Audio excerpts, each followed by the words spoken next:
misalnya bartender, sampean jago misalnya. Ya kemarin yang aplikasi apa itu Five Guys apa ya?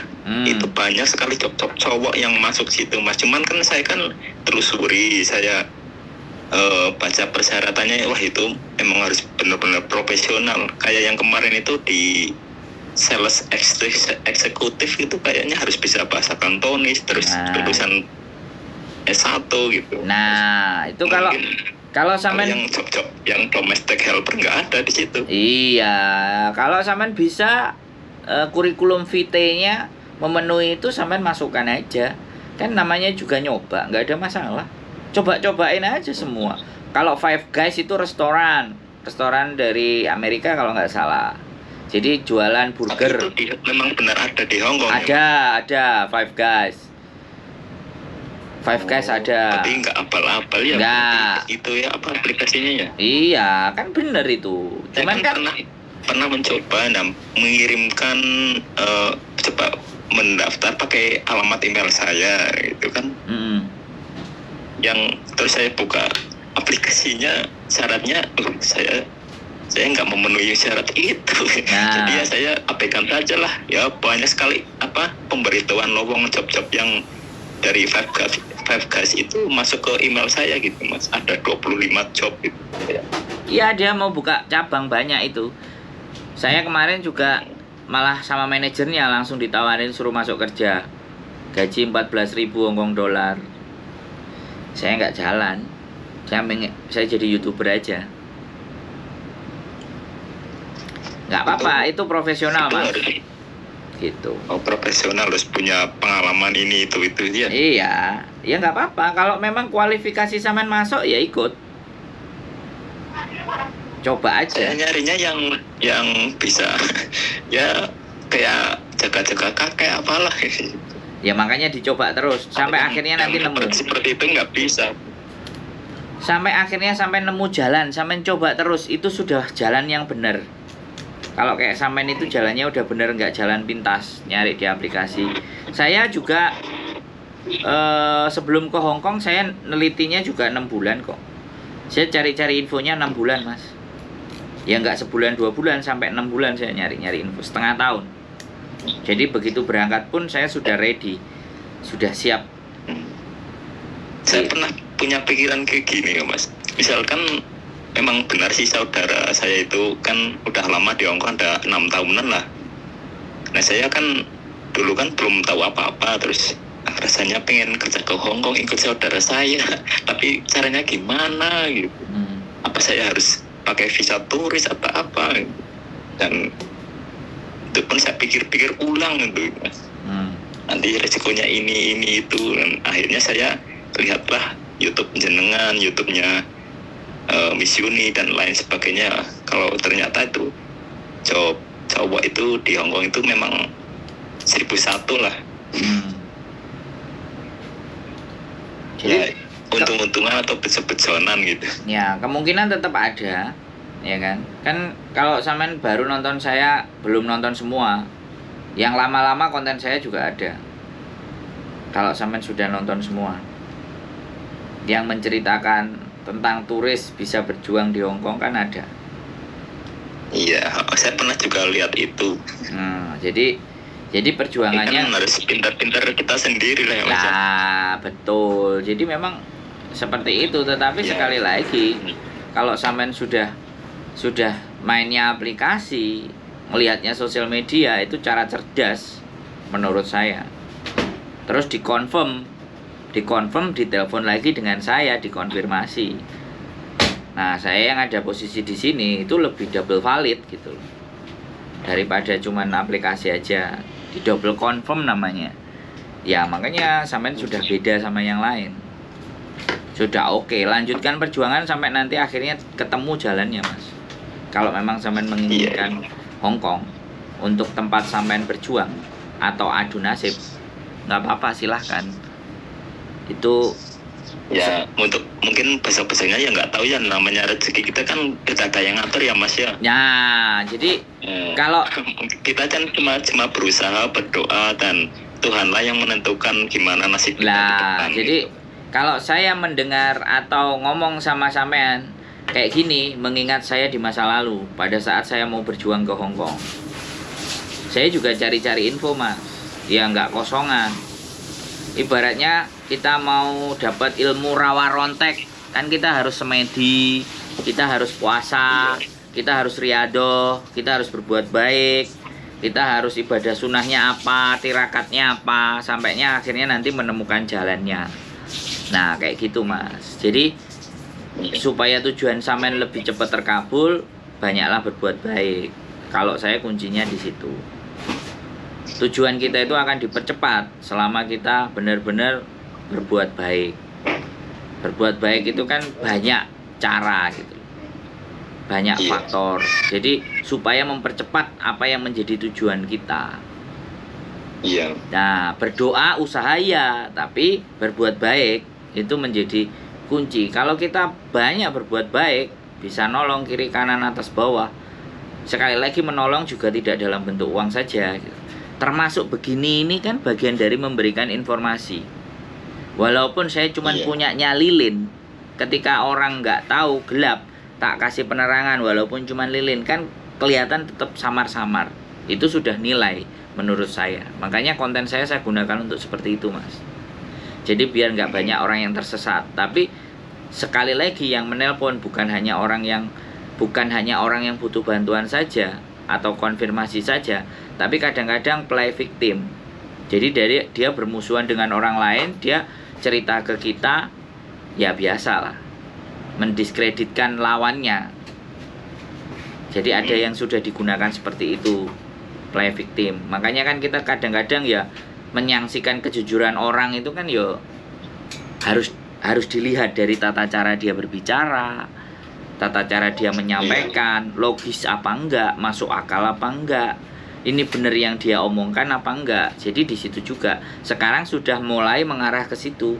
Bukan hanya orang-orang yang nggak tahu informasi, tapi justru adu domba, persengketaan atau apapun itu sudah mereka mulai bikin cerita, ngarang cerita atau apa, play victim, macam-macam pokoknya, Mas. Dan kita nggak bisa menolak itu. Saya tetap positif. Kita sampaikan sebatas dan semampu kita, sekuat kita. Jadi nek gak teko, gak mampu ya ditinggal ngopi sik, Mas. Ngopi Mas gitu. Aja mumet pikirane. Puasa di situ. Kenapa? Sampean betah puasa di situ. Alhamdulillah. Saya puasa di Hongkong nggak pernah bolong, Mas. Saya puasa nggak pernah bolong. Wah, sombong sekali lagi, rodok sombong. Dan saya waktu dulu jadi turis, stay 23 bulan, saya puasa Senin Kemis, Mas. Jadi makanya kenapa itu saya tidurnya di mana, Mas? Victoria Park. Taman. Tanpa alas apa itu? Tanpa itu? Ya cari kerdus, Mas. Cari kerdus. Akhirnya langsung pakai lantai gitu. Enggak, ya cari kerdus agak hangat sedikit lah, Mas. Dinyamankan dikit gitu loh. Tapi kalau pas musim panas ya nggak pakai alas langsung, karena panas banget kan. Itu di situ sendirian tidurnya. Di lapangan, Mas, di taman. Ya masa ada temennya. Kalau ada temennya kan sahdu. Loh, iya, Mas. Ya nggak apa-apa lah, bisa untuk jadi pengalaman kita supaya Loh, iya. Bisa dijadikan bahan cerita untuk anak cucu kita nantinya, siapa tahu yang makan itu dari belas kasihan, Mas. Makan dari belas kasihan. Jadi hari Minggu saya jualan jamu, geret. Ada makanan, Mas, apel, Mas, buah, Mas, kerupuk, apa udah diambil, nggak habis, mereka nggak mau bawa pulang. Waktu dulu itu kan nggak seketat sekarang ya, Mas? Ya sebenarnya menurut saya sih sama aja. Ketat dan tidak itu tergantung kelihayan kita. Seberapa kita lihai, seberapa bisa kita menguasai keadaan. Itu persoalannya. Jadi hidup zaman dulu sama zaman sekarang sebenarnya sama saja.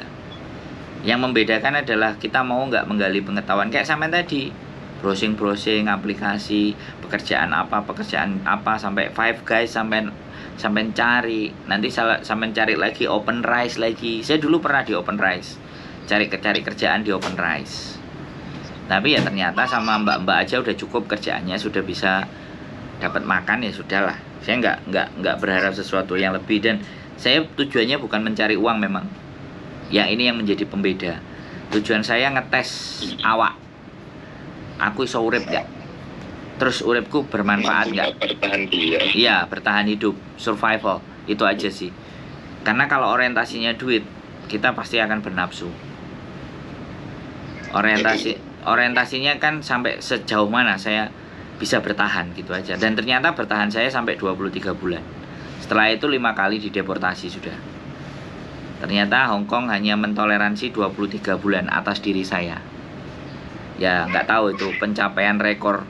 Kalau yang lain aku nggak ngerti. Setahu saya sebelum saya itu 6 bulan tertinggi, tapi saya sudah mampu melampauinya sampai 23 bulan. Ada itu catatan rekor saya pasti di imigrasi itu satu tumpuk, Mas. Mondar-mandir keluar masuk itu pasti ada. Jadi begitu ceritanya. Boleh saya tanya lagi? Boleh, silakan.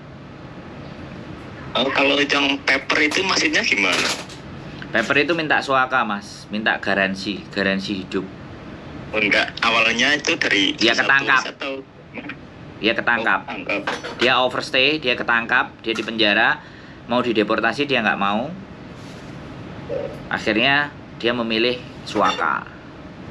Kalau sudah memilih suaka itu sudah catatan hitam.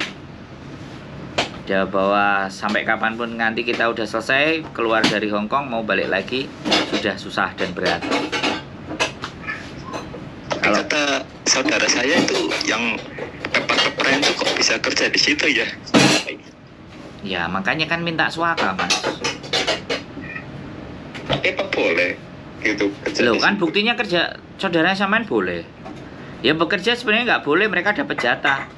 Tapi ya itu buat akal-akalan saja. Saya juga dulu pernah ditawarin, tapi saya nggak mau ambil. Saya ditawarin, saya nggak mau ambil.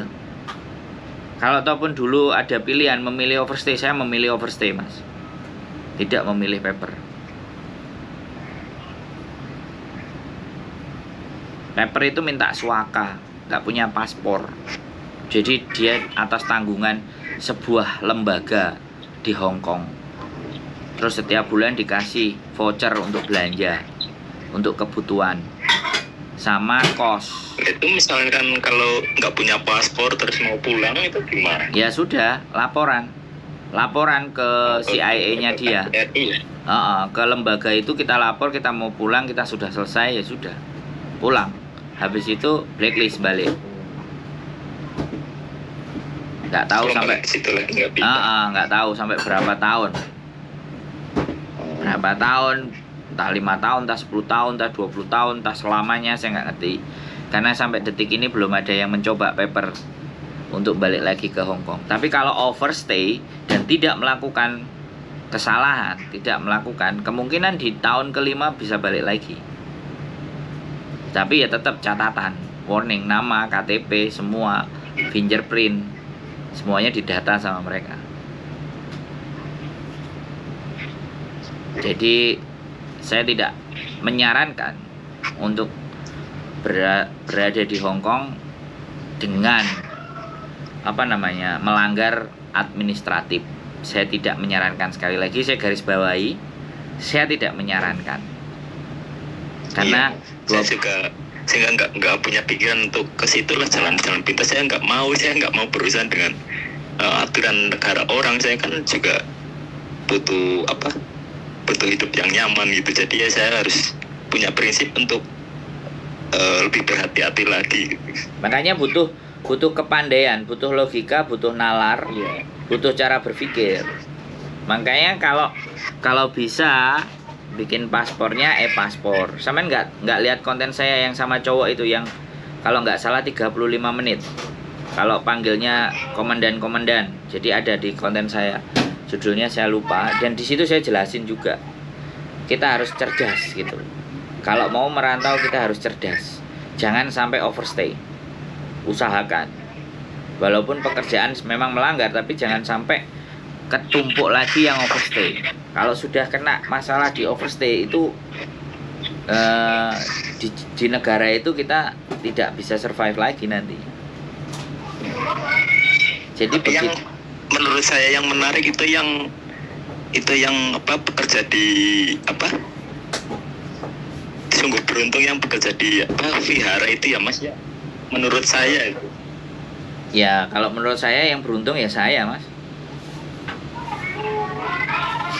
Enggak yang kontennya jenengan yang iya yang bekerja di vihara itu. Iya.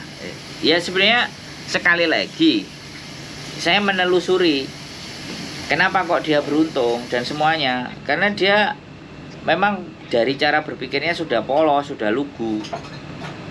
Ya dia mau berjuang. Beruntung dan tidak, menurut saya itu tidak ada, Mas. Keberuntungan itu tidak ada bagi saya ya. Keberuntungan itu datang karena akumulasi kebaikan-kebaikan kita. Jadi kuncinya kalau orang mau bejo, mau beruntung, banyaklah berbuat baik. Sudah itu rumus saya. Rumus saya pribadi loh ya. Nggak ada di dunia ini yang ujuk-ujuk oleh api, ujuk-ujuk oleh enak. Nggak ada. Yang harus butuh pengorbanan ini itu tenaga pikiran dan sekian. Nah, dan bagi saya sedekah yang paling besar nilainya, saya bukan ustadz ya. Ketika kita menyedekahkan waktu kita. Waktu, Mas. Waktu itu sesuatu yang paling mahal di dunia ini karena tidak bisa balik. Makanya berhati-hatilah dengan waktu, berpandai-pandailah dengan waktu demi masa gitu. Berbuatlah baik.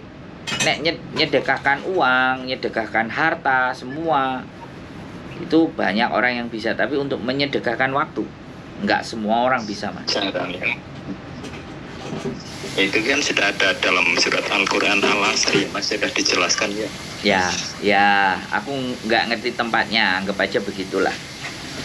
Iya, itu yang demi waktu itu kan ada suratnya. Nah, makanya kalau sampean bisa memahami sekalian kajian dalam bulan puasa. Tapi saya nggak mau terlalu dalam karena saya tidak terlalu ahli, nanti salah-salah ngomong bahaya. Anggap aja saya fakir ilmu ya, gitu aja. Ya sambil daripada menghibahkan orang lain, mending hibah kayak gini kan lebih dapat informasi ya. Nah, ya itu benar. Ya, jadi makanya nanti kita konsumsikan buat teman-teman juga bahwa kajian ngobrolan kita hari ini tentang konsep, tentang aplikasi, tentang bagaimana di Hong Kong dan seperti apa, akhirnya punya gambaran. Karena sekarang Hong Kong kemarin bebas, banyak masuk teman-teman cowok nyari pekerjaan lah, bla bla bla bla. Kemarin terakhir ya ceweknya aku nggak ngerti, atau ngomong saudaranya laki-laki, belum sampai masuk ke Hong Kong sudah dideportasi balik. Sudah ada yang cerita. Kenapa, Mas? Kenapa? Mungkin paspornya baru atau gimana? Ya random check. Random check namanya. Random. Cek acak ya. Acak. Kita nggak bisa bilang. Oh, iya, acak. Kita nggak bisa alasannya apa. Random check atau disebut acak. Kalau udah kayak saya, ya sudah sampai 5 kali dideportasi, itu sudah sangat catatan terlihat bagi mereka. Saya sering keluar masuk gitu aja. Keluar masuk jadi turis, dan masuknya nggak 4 hari, nggak 5 hari, tapi 1 bulan. Ya itu sama mereka sudah terrecord. Jadi seperti itu. Kalau 4-5 hari pulang lagi ke negaranya, 6 hari, 7 hari balik lagi, itu nggak masalah. Tapi kalau udah sebulan, kan pertanyaan buat mereka.